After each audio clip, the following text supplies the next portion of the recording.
Hi, Jess here from the Intelligent Hypnotist, and today I wanted to share a slightly different video from what we normally do. And this is going to be different because this is more personal for me. Over the last few months, I've been to a number of different conventions and met up with old friends, met new hypnotists, connected with colleagues, and I'd received a number of questions because everybody saw me walking around with this guy. This is my white cane. I am legally blind. And of course, when I tell people that, I get a barrage of questions. And I love questions. Please always feel free to ask questions. But I thought it might be fun to take the most common questions that are asked and to answer those here. Because you might be curious about what it's like to do hypnosis not being able to see. And so I put out a request on Facebook a few weeks ago. Along with the typical questions that I get at conventions, I wanted to see what other hypnotists wanted to know. So I put out the request on my private Facebook page as well as the Intelligent Hypnotist asking for questions. And the questions that I got all revolved around similar themes. So I put together a list of the top questions and I thought I would go ahead and answer them here. So let's jump right in. The most common question I get is, Jess, what happened? And that's because most people don't know that I was actually born completely blind. And you might hear some sounds in the background. There is some construction going on in our office building, so I apologize for that ahead of time. It's been going on all day. So, people say, well, what happened? Now, I was born with congenital cataract. Because I had that and they weren't removed until well into my life as a baby, I developed some other issues around it, including nystagmus and amblyopia in both eyes. And nystagmus is a constant shaking. So if you look closely, I don't think the camera will pick it up at this distance, but I don't know. My eyes constantly shake all the time. Every waking hour, they don't stop shaking. And what that does is it means that the image that my retina picks up is blurred. So that distorts a lot of my vision. And amblyopia is simply that the visual systems in the brain don't connect right with the eyes, so the eyes and the brain never learn to actually see together. And up until this year, that was fine. My vision was 20/80 to 20/100, which means that something that you could see at 100 feet away, I wouldn't begin to see till I was 20 feet away. And along with that, my visual field is very small. A normal eye has 180 degrees of visual perception. You have your foveal vision and your peripheral vision. I don't have a lot of peripheral vision. My field of vision becomes very small. It's about this big, and then it cuts out at the bottom and it cuts out at the top. So I have a very small visual field to work with. As I mentioned, though, for the most part, kind of got on with life. Until last year, after 2 years of battling chronic issues with my corneas, which deteriorated my vision even more. I could no longer wear the contacts that corrected for the fact that I didn't have lenses in my eyes due to the cataracts. And when my eyes rejected those, I had to do something. Glasses aren't really an option for this type of issue with the nystagmus included. I didn't tolerate those very well. So it was decided that I should do implants. I should have some lenses put in my eyes, and we'll see what happens. They weren't sure about the measurements and the type of lens because of all the other eye issues I was having. And what ended up happening was that after they put in the implants, I ended up with a lot of other issues, constant flashing and distortions in my vision that are also not correctable by glasses. And as of right now, the correction that I can get with glasses still keeps me legally blind. So that's where I'm at. It's been quite a year. So the next question is, what can I actually see? Well, I have some vision. Being blind or being legally blind doesn't mean we just see darkness. In fact, only about 10 to 15% of people who are blind have no light perception. All of the rest of us have some level of usable vision or at least light perception. So what can I see? Well, My distance vision is 20 over 400, which means what you can see at 400 feet away and how you see something that's 400 feet away. I can't see it until I'm 20 feet away. My close-up vision is a little bit better. It's 20 over 200. So right now I have my questions on my laptop, and in order for me to be able to read the font on my laptop, my document, I have my document set to size 36 font, the entire document, and to be able to read it, I have to be about this close to see what's in the document. So that's my close-up vision. I don't see 3 dimensions. My world is flat, which makes it interesting, especially in crowded situations, and is why you'll almost always see me with a cane, even if I'm in a place that doesn't have steps, because I can't track, if it's not a familiar place, I can't track the distance between myself and furniture or myself and other people. So this is for safety, as well as to let me know if there are things in my way or if there's steps and things that I don't always see. I should mention as I go forward, because a lot of the questions I got, and I got a lot, so thank you so much for participating. A lot of them repeated themselves, and I got like 4 or 5 people asking the same question at once. So I'm not going to mention any names just because of that, but know that you are all deeply loved, and I really appreciate the questions. And this is a great one. I do track nonverbal cues. I do, but I don't track it necessarily visually. I track it through the auditory system. This is a great one, and this is actually very much so a blessing, because when I first learned hypnosis, I was practicing a lot on Skype, and this was back in the day before Skype had a reliable video feed. So I spent dozens of hours a week practicing with other people only with sound. And I didn't realize then what a skill set I ended up developing, because now looking back and knowing what I know about NLP and hypnosis and coaching in general, I now know that things like being able to track states, I can do that very easily just through tonality, hearing things like breathing, the parsing of words, where a person puts their pauses, the speed at which someone speaks tells you a tremendous amount about their rep systems. So I find that I can track the auditory cues and the nonverbal auditory cues fairly easily. In terms of the visual cues, there are still things I can track, usually much bigger gestures, much bigger movements, size, things like that. It's also really useful to know that when someone has subtle nonverbal cues, finger twitch, a change in complexion, all the classic things that we're taught to sort for in our NLP or hypnosis training, they don't happen alone. They happen in clusters. If you expand your field of vision or your sensory field out, you'll find much bigger things also happening in their physiology. Whether you pick up on it visually, kinesthetically, or in the auditory system, it will be there.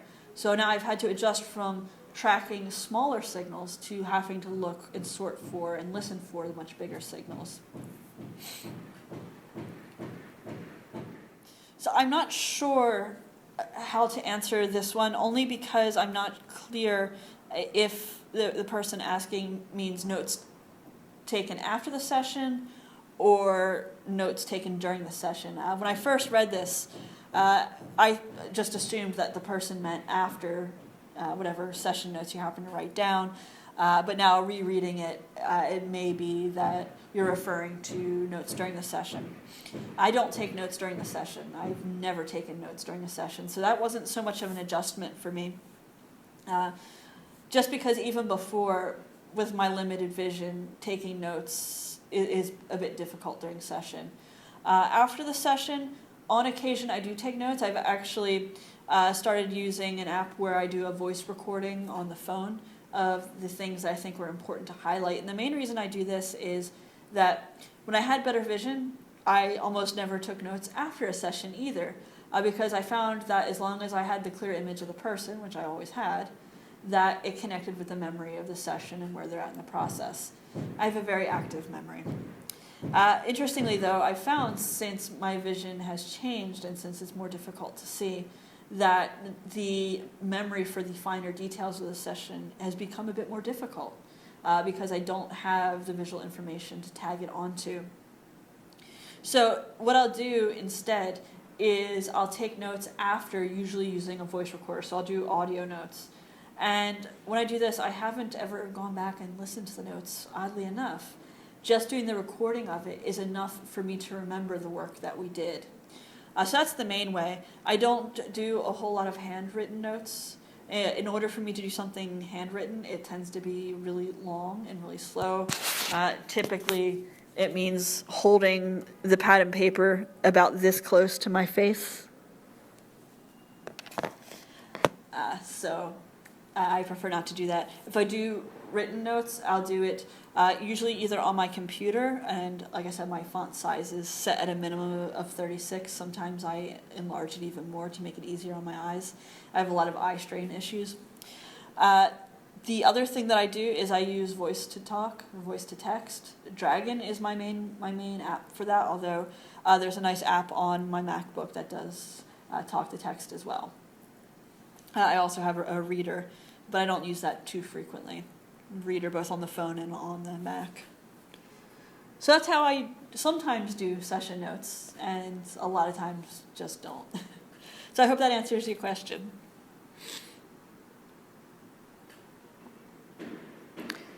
This is a great one. How do your clients react to knowing you're blind? This is an interesting one because a lot of the times clients don't say anything, which always makes me wonder, like, what are they thinking? I wonder what they're thinking. And typically when someone does ask me about it, and I'm more than happy to answer, the response is usually favorable. Usually they ask out of curiosity. The interesting thing, though, is I happen to work with a lot of clients who themselves have had an experience that led to a disability, or who are overcoming things like stroke or working through cancer. So I work with a lot of health issues, and my focus with the health issues isn't always on the medical side, but on the emotional strategies for moving beyond it. So I find that with these clients, my own journey through blindness has been a really powerful metaphor, useful for them, and in many ways also useful for me to be comfortable with sharing that and kind of integrating it into my own experience. Because this is about, for me, I lost my vision in January of this year. So it's still a learning process. The clients who ask me about it, who are also working through their own physical issues, tend to really light up when they ask. If I know I have a new client coming in who's coming because they're in stroke recovery or working through cancer, I'll typically stand my cane up unfolded against the far wall in the room because I want it to be an unconscious signal, if nothing else, that, hey, you're not alone. You know, there are other people who go through this type of struggle too. And oftentimes when clients ask, oh, is that yours? And I say yes, they light up. And the typical response is, oh, finally somebody who understands what I'm going through. So I find it to be a really strong rapport builder, which is great. It's a great way to move the process along. Okay, the next question. One of the things I find the most helpful is watching the breathing and responses of my clients. How would a visually impaired person do that? So I have a confession to make. Even when my vision was better, it was really difficult for me to see the breathing. Really, really difficult. So it's not something that I put a tremendous amount of emphasis on. We teach it in our classes, of course, but for me, working as a clinician, it wasn't something that I put a whole lot of focus on. If I do want to focus on breathing with a client, and from time to time it is useful, the things that I'm tracking are going to be listening for their speech pattern, and especially if I'm doing phone coaching, it's very easy to hear their breathing. The next thing is if I want to help to lead the breathing. I know the Ericksonians and the NLPers like to be really indirect, and I shift my breathing and watch to see, do they follow? No, I just give them a direct suggestion and say, take a nice, easy, deep breath, comfortable breath, and then I listen. So that's a nice way to pace and lead. Maybe not as elegant as unconsciously influencing, but working with what I have. So mainly listening. If I do demos, the way I track it, and you'll see it in lots of videos of me doing demos, is I will put my hand on their shoulder, because then I can feel it, and it's really easy. I typically don't do that in client settings, just because it's a little bit more of an intimate touch, and I don't know how a client will respond to that, but when I'm in a class doing a demo and they're sitting in front of everybody anyway, oftentimes it's natural as someone standing to just put the hand on the shoulder, so it works. So that's how in a training environment I track it. Oh, this is an interesting one. Is there an advantage in the therapy room to being blind? Maybe yes, maybe no. For me personally, the big advantage is actually that it has really sparked my inquisitive mind again, in that I've had to find ways to adapt the things that I could do before, and it's not even in just the coaching world. I've had to adapt in every aspect of my life. How I cook, how I clean, how I use my cell phone. I've been in a whirlwind of adaptive technology for the last 10 months. So it's been a huge learning curve, and it's really good because it's new and different. New and different means there's lots of dopamine in the brain and lots of good chemicals floating around aside from that.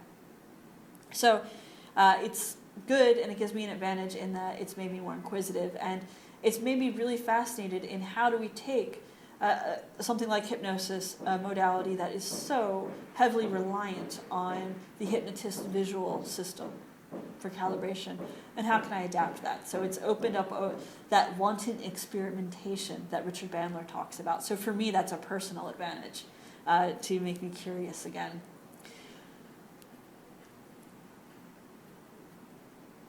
Okay, here's another calibration style question. I watch eye movements in the rep systems. How do you deal with not having that as an aid?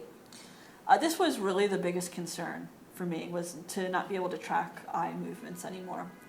And for me, it actually didn't take too long to overcome that, surprisingly, because what I noticed was when I asked a question that I knew had to be answered in a rep system, any rep system, the entire body shifts.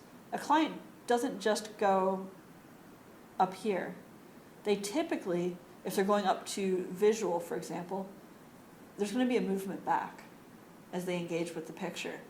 So I'm tracking for the larger movements. If they're using gestures, if they're talking about a problem here and an outcome or a resource here, or they're talking about this person they saw at work and that situation, even though they're not up here, they're showing you with the gestures that they are visualizing. It's just their visual field is right here. I believe psychologists call this tabletop memory.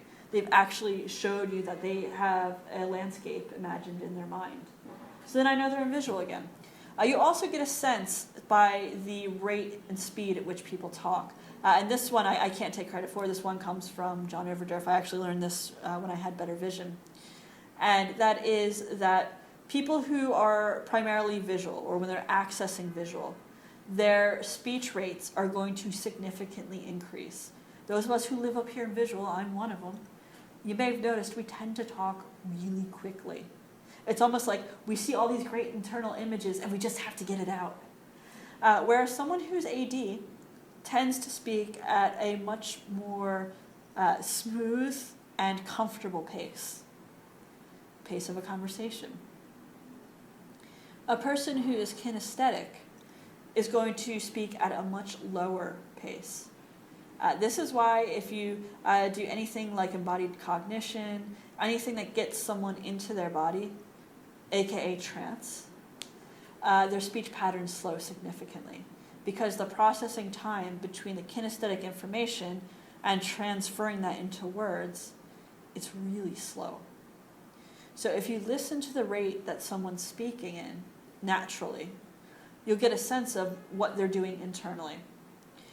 Finally, the most overt and the cheat way is to do an overt strategy elicitation. I know that if somebody's running a strategy for a problem, typically that strategy is going to end in a K- and usually run some AD commentary after it. So I know I got 2 of those down. Now I just need to find the synesthesia point. A synesthesia is going to, in most cases, be something auditory or visual. usually visual. So what I'll do is just do the overt strategy elicitation so I know what rep systems are running during the problem. So that's how I get around it. The other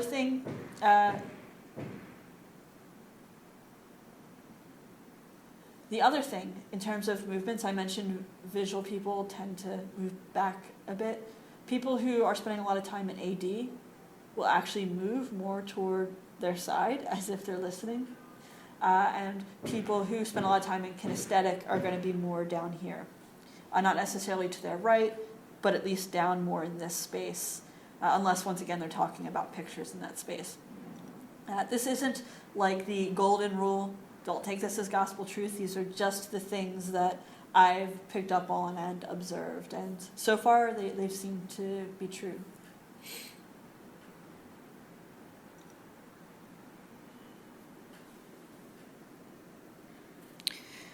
Do you use a hands-on approach to pick up on unconscious movements? Yes. I cannot see idiomotor responses anymore. That's gone. I can't see finger twitches. If I have an arm in catalepsy, I can't see when an arm's not in catalepsy or when it is in catalepsy. And I can't see when an arm's in catalepsy if we're doing an arm levitation or a dreaming arm. I can't see whether it's moving up or down or staying still. I have no frame of reference for that. So it's really easy to get around.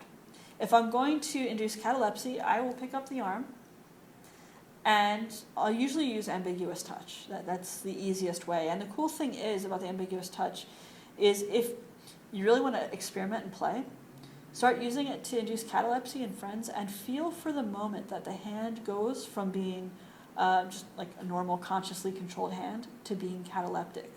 The only way I can describe this, and this isn't something I picked up on until a few months ago, the only way I can describe this is it's almost like there's a twitch, a tiny, tiny twitch in the hand, and you know, okay, now it's cataleptic. It's really cool.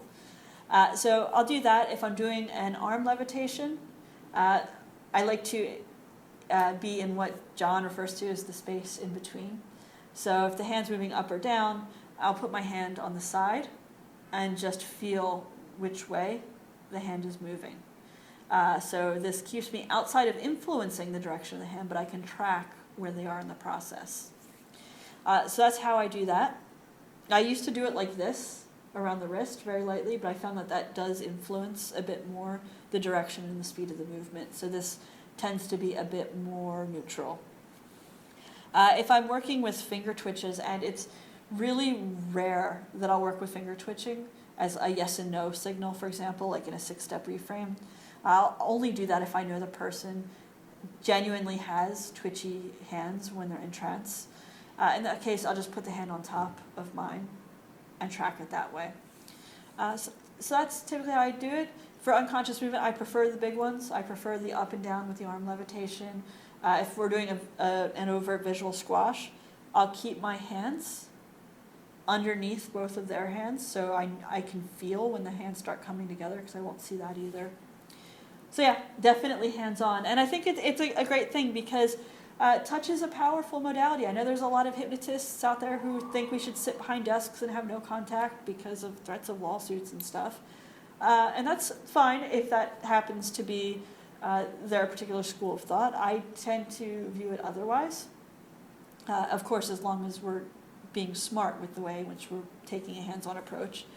But using touch, when humans experience touch, it releases all sorts of endorphins and great neurotransmitters that help in change. It elicits good states. So why not use everything we have anyway? So I find it's beneficial for me because I can track what's going on, and if I can give a little bit of an extra push in the direction of a resource for the client, fantastic.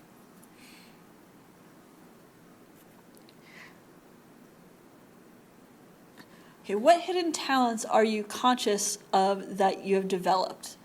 That's an interesting one. And a very trancy question, by the way. I